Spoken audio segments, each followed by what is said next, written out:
The phone wouldn't stop ringing. Jin Seok's hand shot out in the darkness, fumbling across the nightstand. 3:47 a.m. Unknown number. He almost ignored it. He got a lot of calls he didn't want to answer, but something made him pick up. What? Mr. Park? A woman's voice. Rushed. Professional. This is St. Catherine's Hospital. I'm calling about your wife. Ex-wife? The word came out harder than he meant it to. We've been divorced for 8 months. There was a pause. Papers rustling on her end. Sir, she listed you as her emergency contact. She's in labor. The baby is coming now. Jin Seok sat up so fast the room spun. What baby? Another pause. Longer this time. Sir, you didn't know? His heart was pounding so loud he could barely hear her. What are you talking about? What baby? Your ex-wife, Amara Williams, is currently in active labor. She's been asking for you. Sir, if you're coming, you need to come now. The call ended. Jin Seok stared at the phone in his hand like it was something dangerous. Amara was pregnant. Amara was in labor. She never told him. He was on his feet before he realized he'd moved, grabbing clothes from the floor, pulling them on with shaking hands. His mind was racing faster than it could process. 8 months since the divorce, 9 months since she'd left their home with 2 suitcases and tears streaming down her face.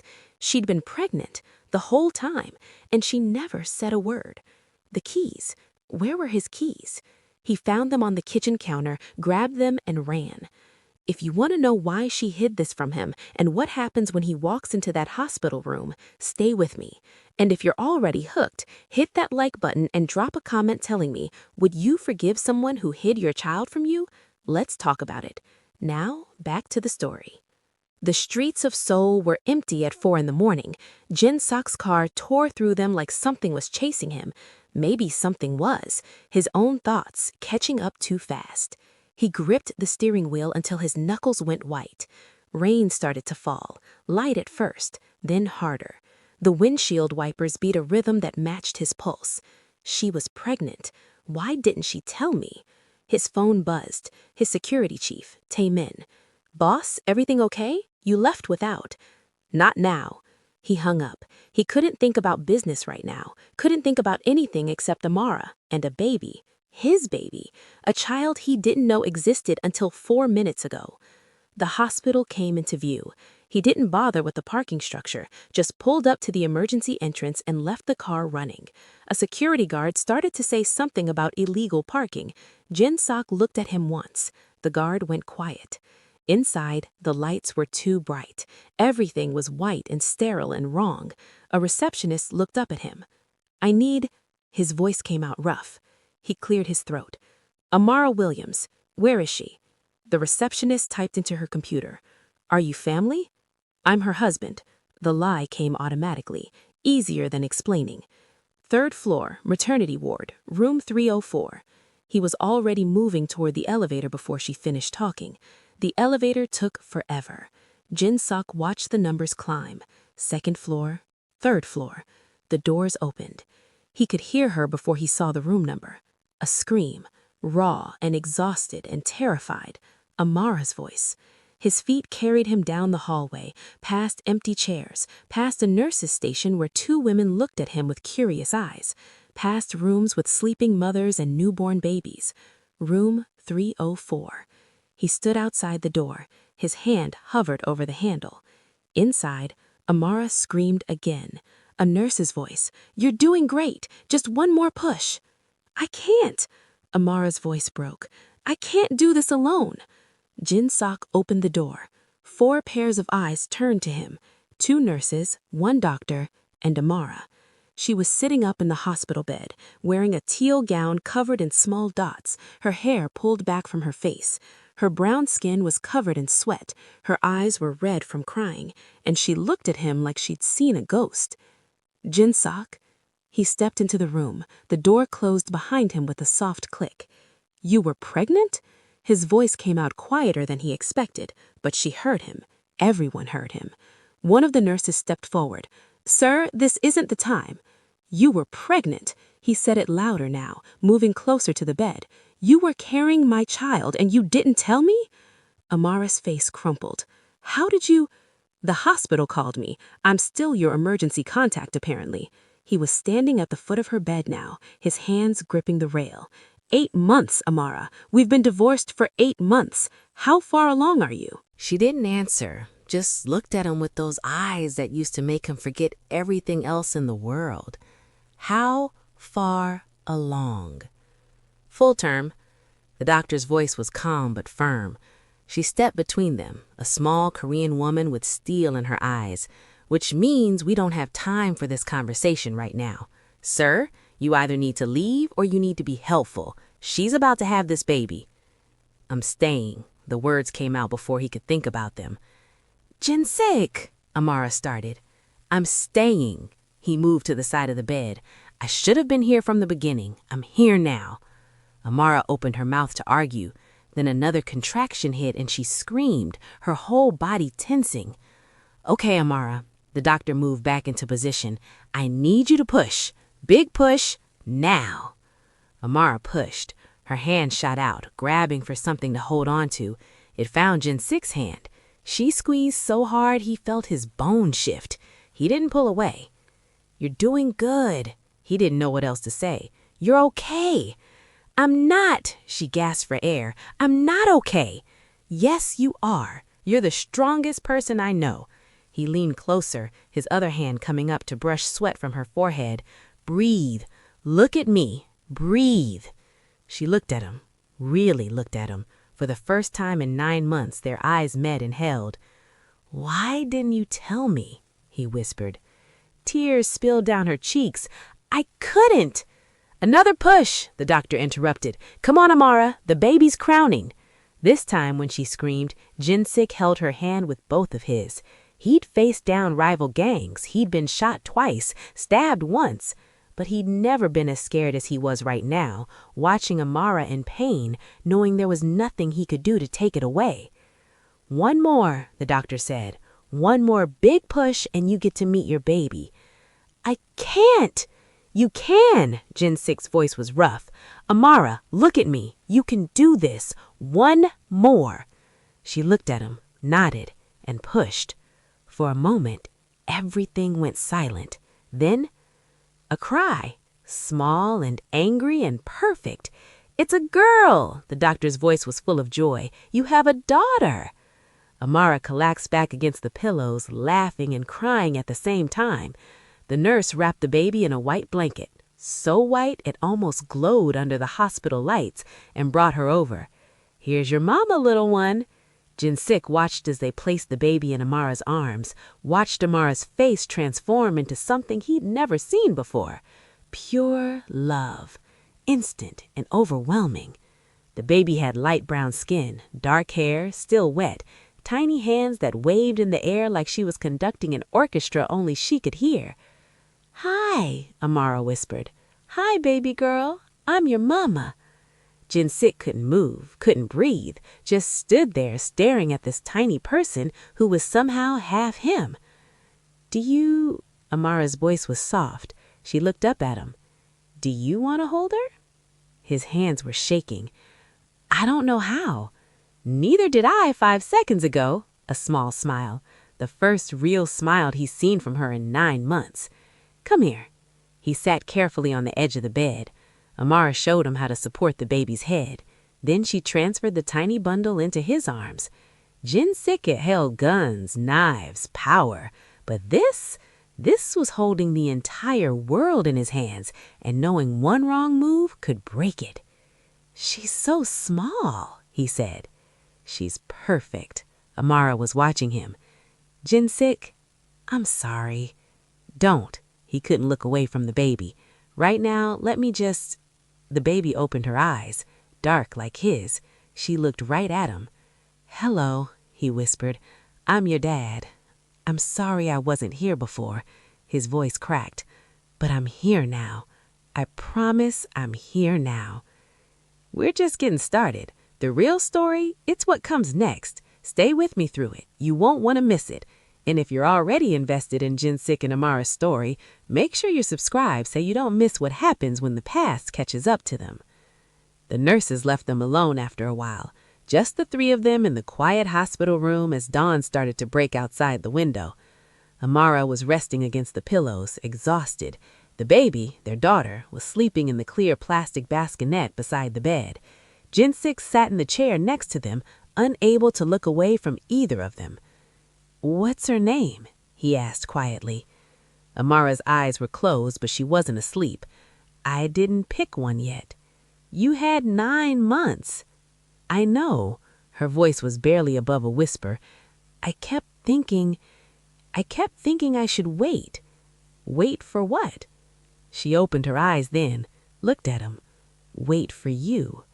The words hit him harder than he expected. He leaned forward, elbows on his knees, hands clasped together. "Why didn't you tell me, Amara?" She was quiet for a long moment.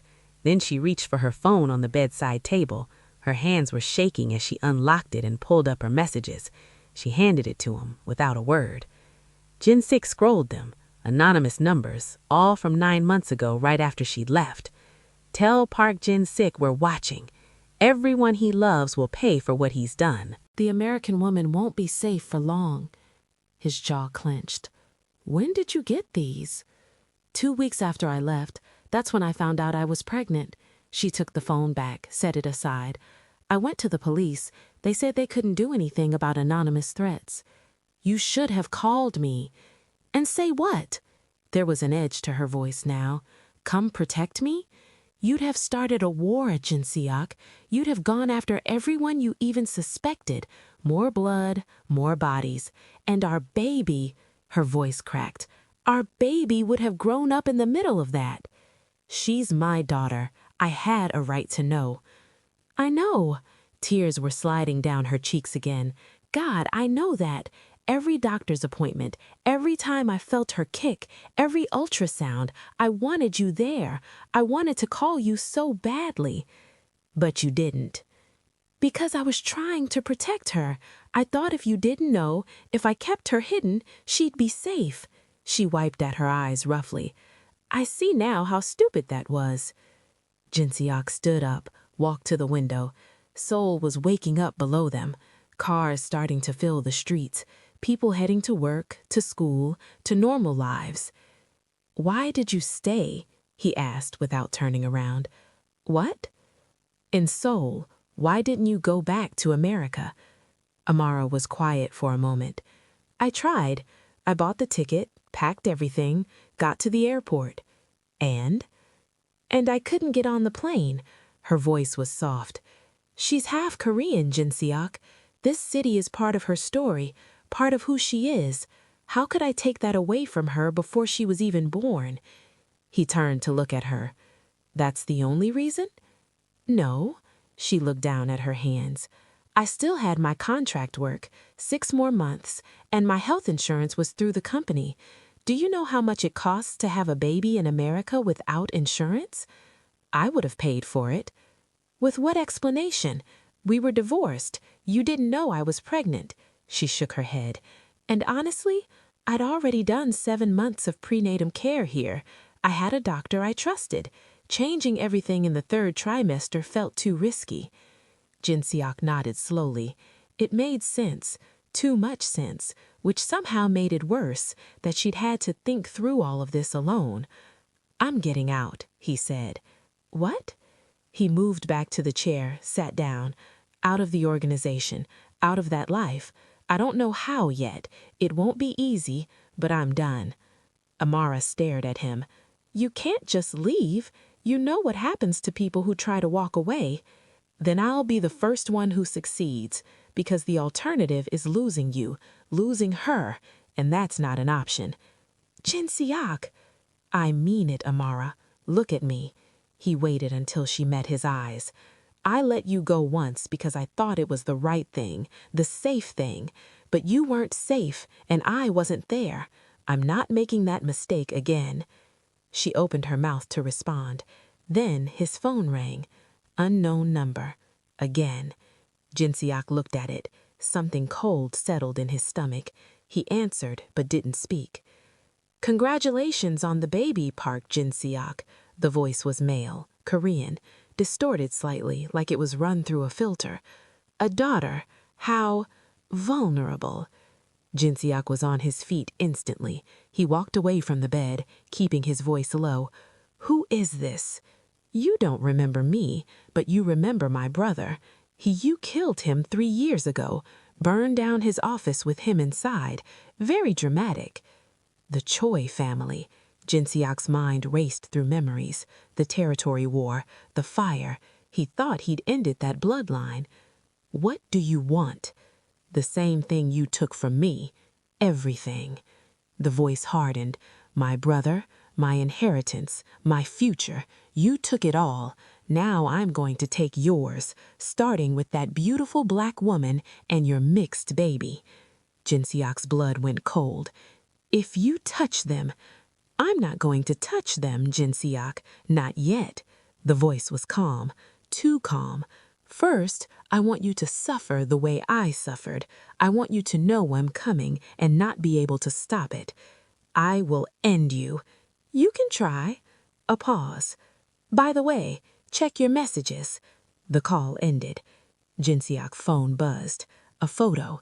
His hands went numb. It was Amara, in the hospital bed, holding the baby, taken from the doorway of this room. The timestamp said 4 minutes ago. He was here, in this hospital, maybe still on this floor. Jin Seok spun around, scanning the room like he'd find the threat hiding in the corners. Then he moved to the door, yanked it open, looked down the hallway. Empty. Just a janitor mopping the floor at the far end, a nurse walking into another room. Jin Seok? Amara's voice was tight with fear. What's wrong? He came back in, closed the door, locked it, then called Tae-min. I need security at St. Catherine's Hospital, 3rd floor, maternity ward, room 304, now. Boss, what's happening? Someone knows about Amara and the baby. They were just here, inside the hospital. His voice was sharp. I want 2 men in suits outside this door and 2 more in the parking garage. No one comes onto this floor without being checked. Get here in 10 minutes. He hung up. Amara was sitting up straight in bed, her face pale. They found us, she whispered. They already knew. Jin Seok showed her the photo. They've probably been watching you for months. Her hand flew to her mouth. Oh my God. But now I know about them, and I'm here. He moved to the baby's bassinet, looked down at his sleeping daughter. No one touches her. I promise you that. You can't promise that. Amara's voice broke. This is exactly what I was afraid of. This is why I left. This is why I didn't tell you. And hiding it didn't keep you safe, did it? He turned to face her. They already knew, Amara. You've been dealing with this alone. But you're not alone anymore. What are you going to do? Whatever I have to. He came to sit on the edge of her bed. But not the old way. Not just violence and revenge. Then what? I don't know yet. He took her hand. But I'll figure it out, because I have something worth protecting now, worth changing for. Amara looked at him for a long moment, then she squeezed his hand.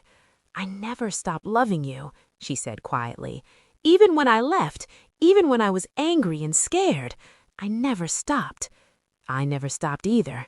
His voice was rough. You and her, you're my family, the only family that matters. A knock on the door made them both jump. Jin Seok was on his feet in an instant, positioning himself between the door and the bed. Who is it? Boss, it's Tae-min. Jin Seok opened the door. His security chief stood there with 3 other men, all in dark suits, professional, discreet. No visible weapons, but Jin Seok knew they were armed. 2 stay here, 2 patrol the hallway. No one enters without checking with me first. The men nodded, took their positions. Jin Seok closed the door again, turned back to Amara. She was watching him with an expression he couldn't quite read. What? This is our life now, isn't it? She looked at the baby. She's not even 6 hours old, and she already needs bodyguards. Not for long. He came to the bed. I meant what I said. I'm getting out. We'll leave Seoul if we have to. Go somewhere no one knows us. Start over. You really think you can do that? I have to. He looked at the baby again. She deserves better than this, better than me. Don't say that. Amara's voice was firm. "She deserves you, the real you, the man I fell in love with."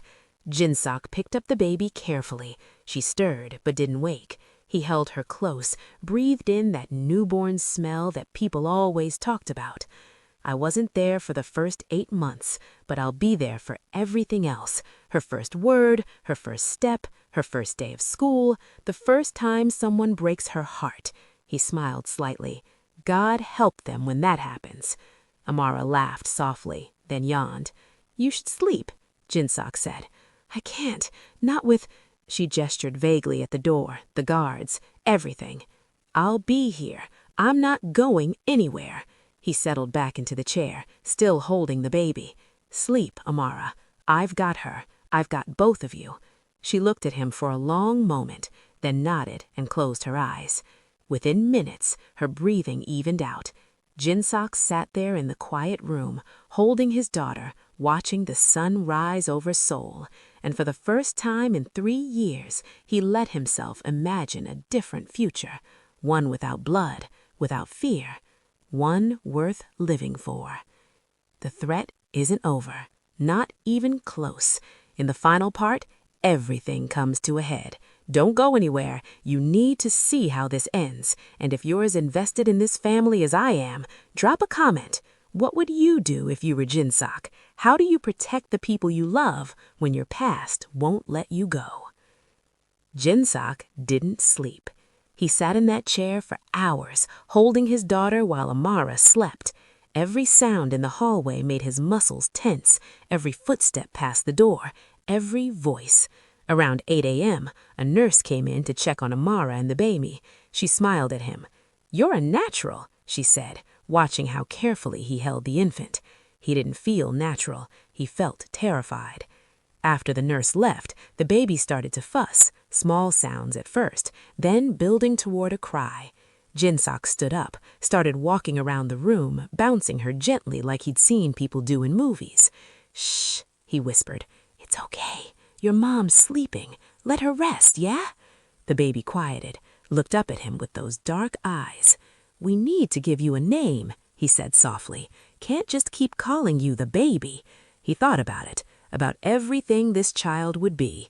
Korean and American, his world and Amara's world, a bridge between 2 lives. "Sora," he said. "What do you think about Sora?" The baby made a small sound. He took it as approval. "Sora means sky, freedom." He touched her tiny hand, her fingers wrapped around his thumb, holding on with surprising strength. "You're not going to be trapped by my mistakes. You're going to be free, free to be whoever you want to be." "That's a beautiful name." He turned. Amara was awake, watching them with soft eyes. "You like it?" he asked. "I love it." She held out her arms. "Can I have her back now?" Jin Seok brought Sora to her, watched Amara settle the baby against her chest. There was something about seeing them together that made his chest tight. "Are you hungry?" he asked. "I can get you something." "I'm okay." She looked up at him.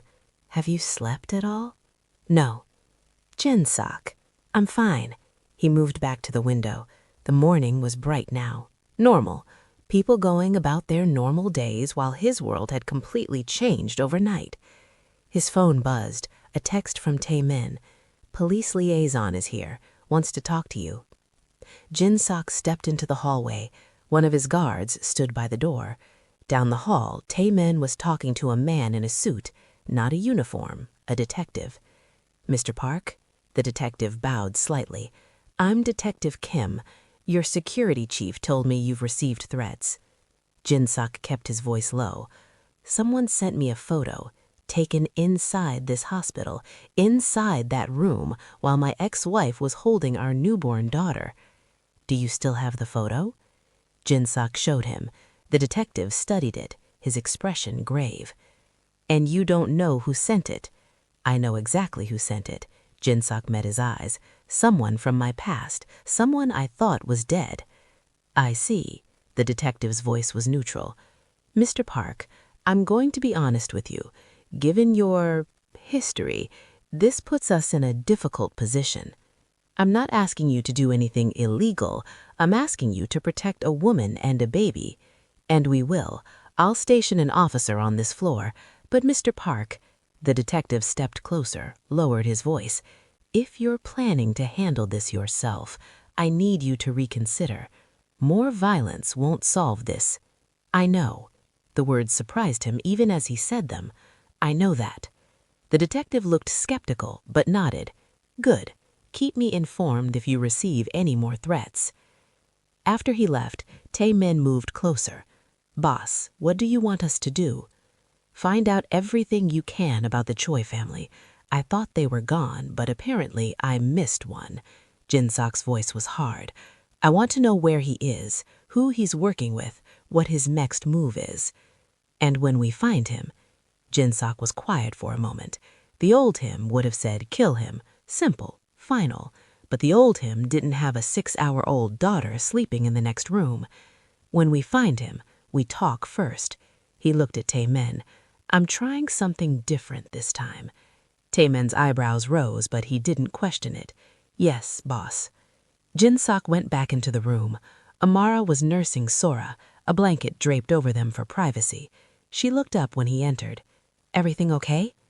Police are posting an officer on this floor. He sat down. And my people are looking into who's behind this. And then what? And then I figure out how to end this without ending up in prison or dead. He ran a hand through his hair. I don't have all the answers yet, Amara, but I'm trying. She reached out with her free hand. He took it. I believe you.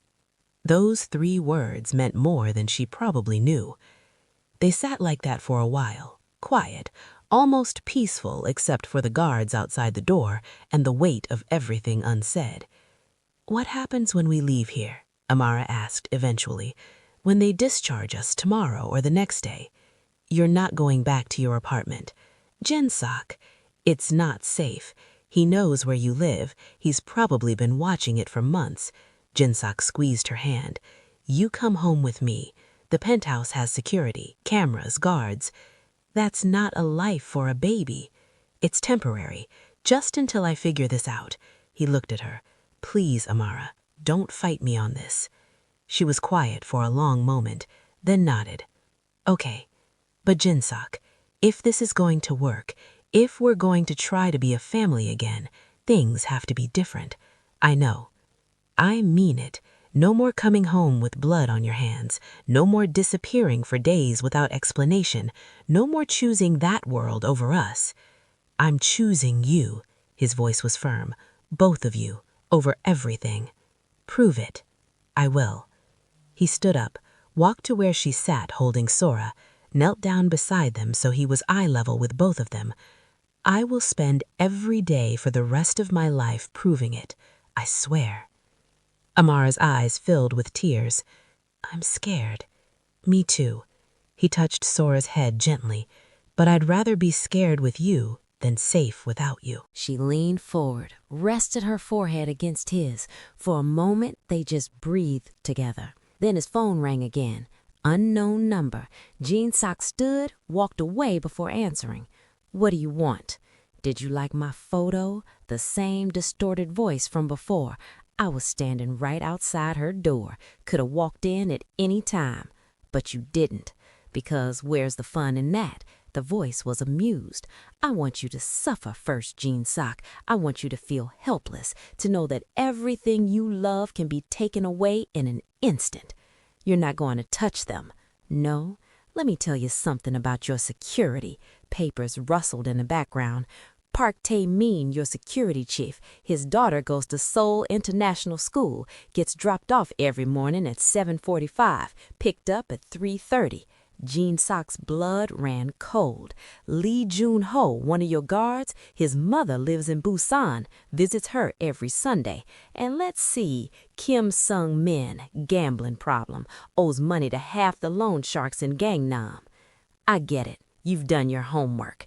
I've done more than homework, Jin Seok. I've spent 3 years planning this, 3 years watching, waiting, learning everything about you and everyone you care about. The voice hardened. So tell me, how do you protect everyone at once? How do you be everywhere at the same time? What do you want? I want you to leave Seoul tonight. Take nothing. Tell no one. Disappear. Jin Seok's jaw clenched. And if I do, then maybe I'll let your little family live. But if you stay, if you try to fight this, I'll make sure that baby never sees her first birthday. The call ended. Jin Seok stood there, phone in his hand, shaking with rage. Every instinct in him wanted to tear this city apart until he found whoever was threatening his family. But that was the old way. Violence, revenge, the cycle that never ended. He looked back at Amara and Sora, his whole world in one hospital room. He had to be smarter this time. Jin Seok made 3 calls. First to Tae Min, told him to get his daughter somewhere safe.